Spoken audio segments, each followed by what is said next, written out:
Welcome back to my channel. ನಾನೀಗ Thursday ಈವ್ನಿಂಗ್ಲು ನಾನು ಹೆಲ್ತಿಯಾಗಿ ಒಂದು ಸ್ನ್ಯಾಕ್ಸಿಗೆ ಅಂತ ಆಲೂಗಡ್ಡೆನ ಬಳಸ್ಕೊಂಡ್ಬಿಟ್ಟು ಆಲೂಗಡ್ಡೆ ಚಿಪ್ಸ್ನ ರೆಡಿ ಮಾಡೋಣ ಅಂತ ಕ್ಲೀನಾಗಿ ವಾಶ್ ಮಾಡಿಕೊಂಡು ಮೇಲೆ ಸಿಪ್ಪೆ ಎಲ್ಲ ತೆಗಿತಿದ್ದೀನಿ.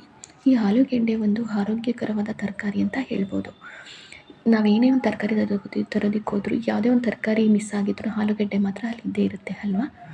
ಇದು ಅನೇಕ ರೀತಿಯ ಪೋಷಕಾಂಶಗಳನ್ನ ಒಳಗೊಂಡಿರುತ್ತೆ ಆಲೂಗಡ್ಡೆ. ಅದು ಯಾವ್ಯಾವ ಪೋಷಕಾಂಶಗಳನ್ನ ಒಳಗೊಂಡಿದೆ ಅಂದರೆ vitamin C, vitamin B6, potassium, fibre, ಈ ಥರ ಕೆಲವು ಅಂಶಗಳನ್ನ ಇದು ಒಳಗೊಂಡಿರುತ್ತೆ. ಹಾಗೆ ನಾನು ಚಿಪ್ಸ್ ಮಾಡೋದಕ್ಕೆ ಅಂತೇಳಿ ಚಿಕ್ಕದಾಗಿ ಉದ್ದುದ್ದ ಆಲೂಗೆಡ್ಡೆನ ಕಟ್ ಮಾಡ್ಕೊಳ್ತಿದ್ದೀನಿ.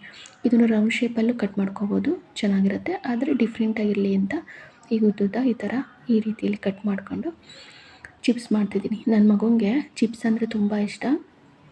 ಹಾಗೆ ನಾವೇನೇ ಒಂದು ಹೆಲ್ದಿ ಫುಡ್ ಕೊಡೋದಕ್ಕೆ ಹೋದ್ರೂ ಇಲ್ಲ ಹೆಲ್ದಿಯಾಗಿರಬೇಕು ಅಂತ ಕೊಡೋದಕ್ಕೆ ಹೋದ್ರೆ ಅವ್ರು ತಿನ್ನಲ್ಲ. ಹಾಗೆ ಮನೆಯಲ್ಲೇ ಒಂದು ಹೆಲ್ದಿ ಆಗಿ ಒಂದು ಫುಡ್ಡನ್ನು ನಾವು ರೆಡಿ ಮಾಡ್ಬೋದು. ಅಂದರೆ ಪ್ಯೂರ್ ಆಯಿಲನ್ನು ಹಾಕಿಬಿಟ್ಟು ಹೈಜಿನಿಕ್ ಮೇಂಟೈನ್ ಮಾಡಿ ಮನೆಯಲ್ಲಿ ನೀಟಾಗಿ ಅಡುಗೆನ ಚಿಪ್ಸ್ ಮಾಡೋದ್ರಿಂದ ಮಕ್ಕಳ ಆರೋಗ್ಯನೂ ಕೂಡ ಚೆನ್ನಾಗಿರುತ್ತೆ, ನಮ್ಮ ಆರೋಗ್ಯನೂ ಕೂಡ ಚೆನ್ನಾಗಿರುತ್ತೆ. ನಾನು ಹಾಗೆ ಈ ಚಿಪ್ಸ್ ಮಾಡೋದಕ್ಕೆ ಒಂದು ಕೋಲ್ಡ್ ಪ್ರೆಸ್ಸೆಡ್ ಆಯಿಲನ್ನು ಬಳಸ್ಕೊಂಡಿದ್ದೀನಿ, ಗಾಣದ ಎಣ್ಣೆ. ಆವಾಗಲೇ ಶೇಂಗಾ ಹಾಕಿಬಿಟ್ಟು ತೆಗ್ದಿರೋವಂಥ ಆಯಿಲನ್ನ ನಾನು ಅಡುಗೆಗೆ ಯೂಸ್ ಮಾಡೋದು. ಕೆಮಿಕಲ್ಸ್ ಇರೋ ಆಯಿಲನ್ನು ನಾನು ಯೂಸ್ ಮಾಡಲ್ಲ. ಇದೇ ರೀತಿ ನಾನು ಅದನ್ನ ಒಂದು ಸ್ವಲ್ಪ ಎಣ್ಣೆ ಕಾದ ನಂತರ ಬ್ರೌನ್ ಕಲರ್ ಬರೋವರೆಗೂ ಚಿಪ್ಸನ್ನು ನಾವು ಚೆನ್ನಾಗಿ ರೋಸ್ಟ್ ಮಾಡ್ಕೋಬೇಕು.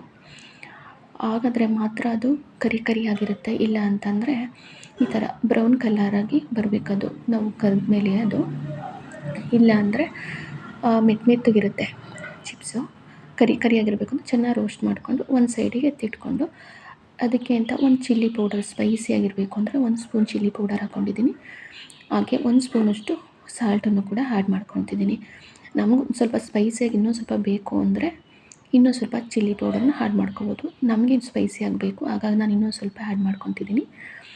ಹಾಗೆ ಇದು ಚಿಪ್ಸನ್ನು, ಈ ಚಿಪ್ಸು ಆಲೂಗೆಡ್ಡೆ ಏನಾಗುತ್ತೆ ಗೊತ್ತಾ, ಆಲೂಗೆಡ್ಡೆ ನಮ್ಮ ಹೃದಯದ ರಕ್ತನಾಳಗಳಿಗೂ ಕೂಡ ಒಳ್ಳೆಯದು, ಮೆದುಳಿಗೂ ಕೂಡ ತುಂಬಾ ಒಳ್ಳೆಯದು. ಹಾಗೆ ಇದು ಕ್ಯಾನ್ಸರನ್ನು ತಡೆಗಟ್ಟೋ ಗುಣವನ್ನು ಇದು ಒಳಗೊಂಡಿರುತ್ತೆ. ಹಾಗೆ ಚಿಪ್ಸನ್ನು ಮಾಡ್ಕೊಂಬಿಟ್ಟು ಒಂದು ಬೌಲಲ್ಲಿ ಸ್ಟೋರ್ ಮಾಡಿಕೊಂಡು ನಾವು ಈವ್ನಿಂಗ್ ಯಾವಾಗಲಾದ್ರೂ ಸ್ನ್ಯಾಕ್ಸ್ ತಿನ್ನಬೇಕು ಅಂದಾಗ ತಿನ್ಬೋದು. ಹಾಗೆ ಆಲೂಗೆಡ್ಡೆ ಇಷ್ಟೆಲ್ಲ ಔಷಧಿ ಗುಣಗಳಿದೆ ಅಂತ ಹೇಳ್ಬಿಟ್ಟು ಜಾಸ್ತಿ ತಿನ್ನಬಾರ್ದು, ಏಕೆಂದರೆ ಇದರಲ್ಲಿ ಕಾರ್ಬೋಹೈಡ್ರೇಟ್ಗಳನ್ನು ಇದು ಒಳಗೊಂಡಿರುತ್ತೆ. ಹಾಗಾಗಿ ಜಾಸ್ತಿ ತಿನ್ನಬಾರ್ದು, ಸ್ವಲ್ಪ ಮಟ್ಟಿಗೆ ತಿಂದರೆ ಸಾಕು. ಇದು ನಮ್ಮ ರಕ್ತದ ಒತ್ತಡವನ್ನು ಕೂಡ ಕಡಿಮೆ ಮಾಡುತ್ತೆ, ಹಾಗೆ ಜೀರ್ಣಕ್ರಿಯೆಗೂ ಕೂಡ ತುಂಬಾ ಹೆಲ್ಪ್ ಮಾಡುತ್ತೆ. ಹಾಗೆ ಸ್ಪೈಸಿ ಆದಂಥ ಹೆಲ್ದಿಯಾಗಿರುವಂಥ ಒಂದು ಈವ್ನಿಂಗ್ ಸ್ನ್ಯಾಕ್ಸು. ಹಾಗೆ ಟೊಮೊಟೊ ಸಾಸ್ನ ಹಾಕ್ಕೊಂಬಿಟ್ಟು ಈವ್ನಿಂಗ್ ತಿಂತಾಯಿದ್ರೆ ಟೇಸ್ಟ್ ಎಷ್ಟು ಚೆನ್ನಾಗಿರುತ್ತಲ್ವ. ಈ ವಿಡಿಯೋ ಇಷ್ಟ ಆದರೆ ಶೇರ್ ಮಾಡಿ, ಲೈಕ್ ಮಾಡಿ, ಕಮೆಂಟ್ ಮಾಡಿ.